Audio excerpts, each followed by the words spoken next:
Hello दोस्तों, astro stock prediction में आपका स्वागत है। Good morning. आज है 30 दिसंबर 2025 मंगलवार। प्री मार्केट रिपोर्ट प्रस्तुत कर रहा हूँ। सुबह के लगभग 7 बजे है। शुरू करने से पहले चैनल के डिस्क्रिप्शन बॉक्स में बिलो द टाइटल डिस्क्लेमर रखा है, उसको कृपया पढ़ी जानिए। एज पर डिस्क्लेमर, ये एजुकेशनल प्रोग्राम है। इसके तहत जो भी मैं बोल रहा हूँ ये मेरी पर्सनल राय है, मेरी खुद की राय है। आपके प्रॉफिट या लॉस, लाभ या हानि के लिए मैं और मेरा चैनल जिम्मेदार नहीं रहेंगे, रिस्पॉन्सिबल नहीं रहेंगे। ये प्लीज़ नोट करके रखिए। मेरा एस्ट्रो स्टॉक प्रेडिक्शन चैनल केवल और केवल सिर्फ और सिर्फ यूट्यूब पे ही अवेलेबल है, बाकी कहीं भी नहीं। ये भी नोट करके रखिए।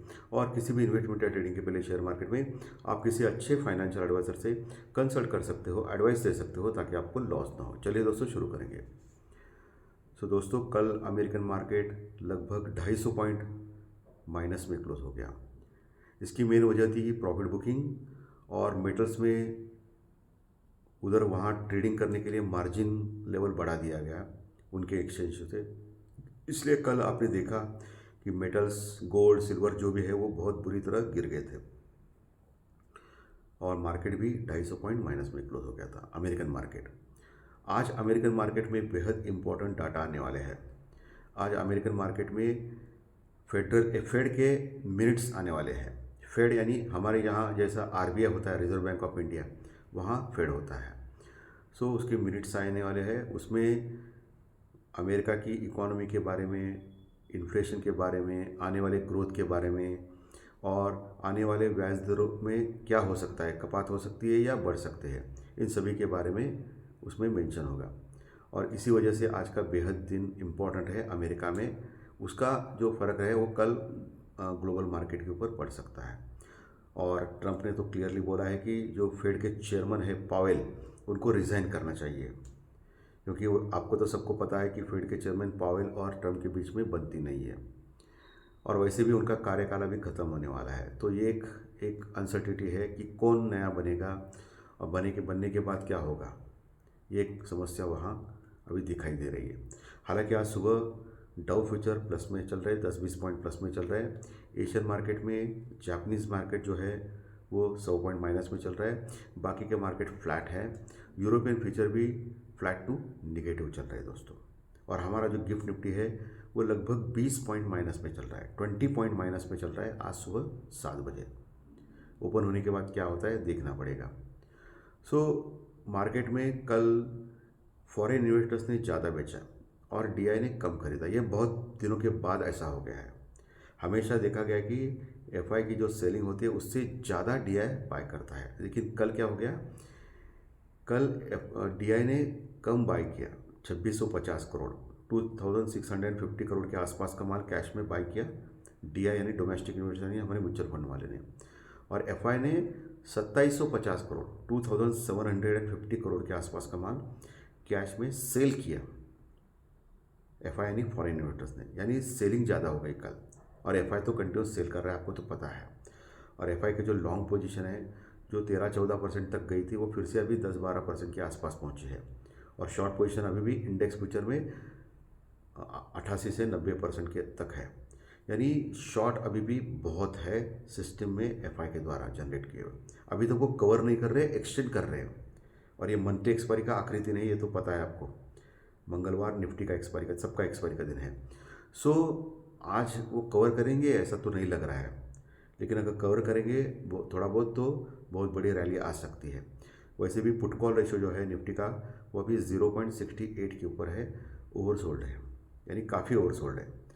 और आज हो सकता है मार्केट नीचे के लेवल से बाउंस बैक करे इम्पोर्टेंट सपोर्ट से। और इम्पोर्टेंट सपोर्ट कहाँ है, फिर कहाँ से बाउंस बैक होने के चांसेस है। पहली बात तो आपको पता है कि निफ्टी कल के सत्र में 25,940 के पास क्लोज हो गया था, 25,940 के पास। इंपॉर्टेंट सपोर्ट इमीडिएटली है 25,900 920 के पास, 25,900 920 के पास इंपॉर्टेंट सपोर्ट इमीडिएटली है। सबसे इंपॉर्टेंट अच्छा एक लेवल देता हूँ मैं, 25,880, 25,880, ये आपको मार्क करना है। उसके ऊपर अगर रहता है निफ्टी, नीचे नहीं जाता है, नीचे गया तो भी इमीडिएटली कवर होता है, तो वहाँ से ही अच्छी रैली आ सकती है। अगर 25,880, 25,880 के नीचे अगर टिकता है निफ्टी, तो फिर 25,800 850 ये लेवल तुरंत आ सकते हैं, 25,800 850 के लेवल। और उसके नीचे 25,700 एक आखिरी उम्मीद रहेगी। 25,700 जब तक बरकरार है तब तक कोई समस्या नहीं है। 720 प्रिसाइज लेवल टेक्निकल पे, तो ये होल्ड हो सकता है। वहाँ से फिर बाउंस बैक हो सकता है मार्केट। अगर उसके नीचे गया तो फिर मार्केट में तेज गिरावट यानी बहुत बड़ी गिरावट आ सकती है आने वाले दिनों में। 25,500 के दर्शन भी इमीडिएटली हो सकते हैं 25,500 के। ये आपको ध्यान में रखना है इंपॉर्टेंट सपोर्ट से। यानी 26,000 का लेवल कंफर्टेबली कल टूट गया, ये थोड़ा सा निगेटिव है निफ्टी के लिए। और ऊपर का लेवल जो है, ऊपर का लेवल वही है 26,000 26,050 के पहला रेजिस्टेंस वर्कआउट लेवल, जहाँ अच्छी कॉल रेटिंग है दिखाई दी कल के सत्र में। उसके ऊपर 26,150 से लेकर 26,250, 26,150 से लेकर 26,250, ये बड़े लेवल रेजिस्टेंस वर्कआउट के लेवल दिखाई दे रहे हैं। उसके ऊपर गया तो ही निफ्टी एक शॉर्ट कवरिंग रैली के लिए तैयार होगा। और पहला लेवल रहेगा 26,350 26,350 जो ऑल टाइम हाई का लेवल है निफ्टी में। और 26,200 250 ये रजिस्टेंस वर्कआउट लेवल ऊपर हो सकता है। अभी क्लोजिंग 25,940 के पास हो गया। तो पहला रजिस्टेंस वर्कआउट लेवल 26,000 26,050, उसके ऊपर 26,150 से लेकर 26,250, उसके ऊपर 26,300 350। ये crystal clear resistance workout level अभी दिखाई दे रहे हैं आज के लिए निफ्टी में। आज एक्सपायरी का दिन है, वोलाटाइल मार्केट रह सकता है क्योंकि कल इंडिया विक्स एक ही दिन में 6% बढ़ा था। और मैंने आपको 2-4 दिन पहले ही आगाह किया था कि इंडिया विक्स इतना नीचे है तो इंडिया विक्स बढ़ सकता है, यानी मार्केट में वोलेटिलिटी या नीचे आ सकती है मार्केट, और आपने देखा वैसा भी।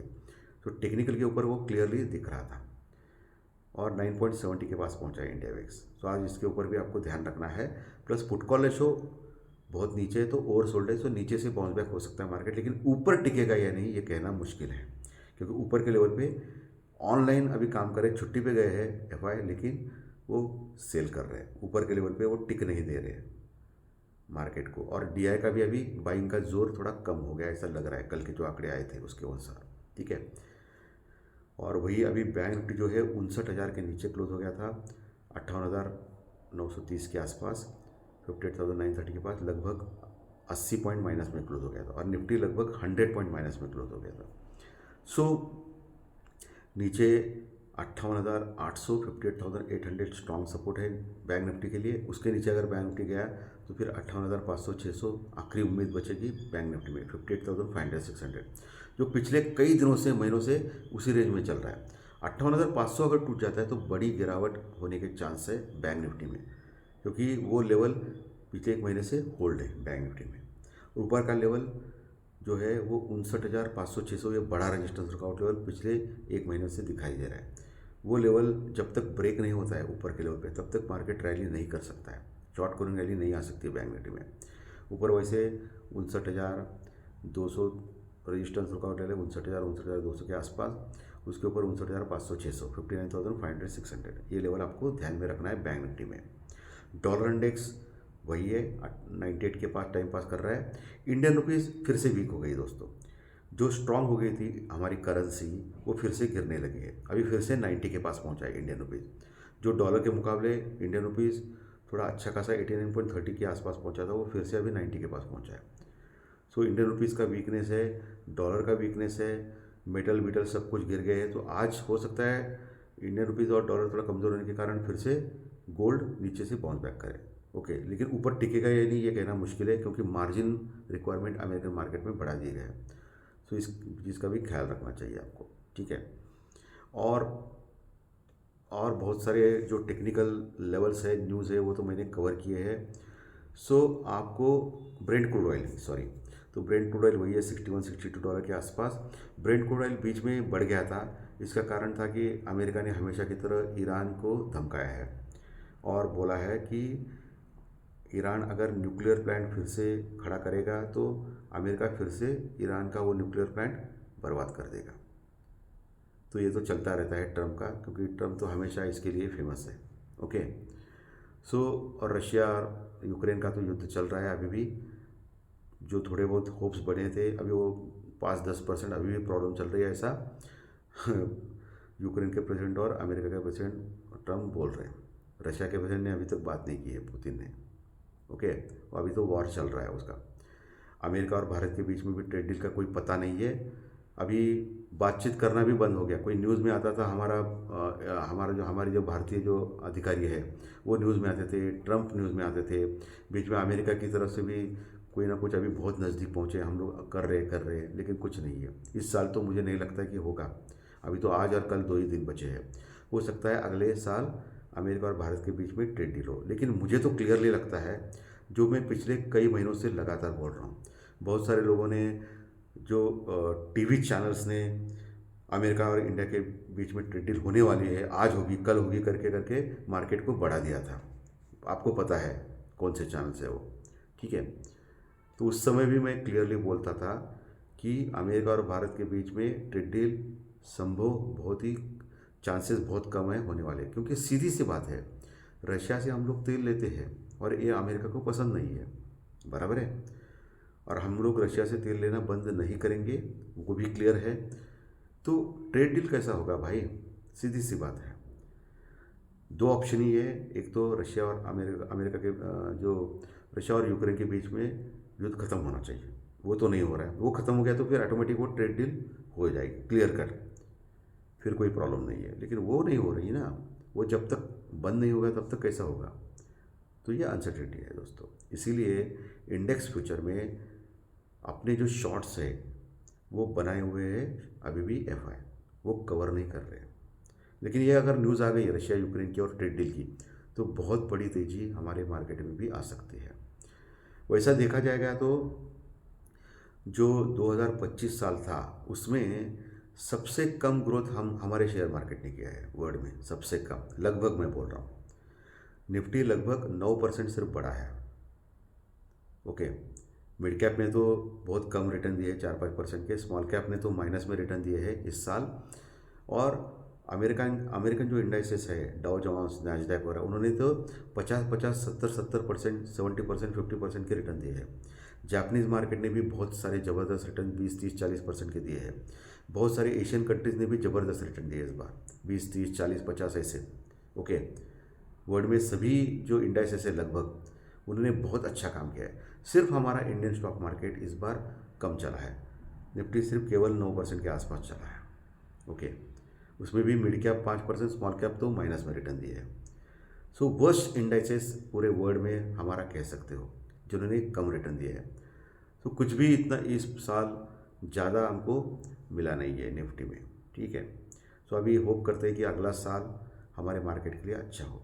तो धन्यवाद दोस्तों। आज का विषय अच्छा लगा तो लाइक दबाइए, कमेंट बॉक्स में कमेंट लिखिए, और जो नए दर्शक पहली बार चैनल देख रहे हो सब्सक्राइब का बटन जरूर दबाएं, ताकि आपको आने वाले सभी वीडियो इसी चैनल के ऊपर सिर्फ और सिर्फ यूट्यूब पर जरूर देखेंगे। धन्यवाद, फिर मिलेंगे। Thank you very much.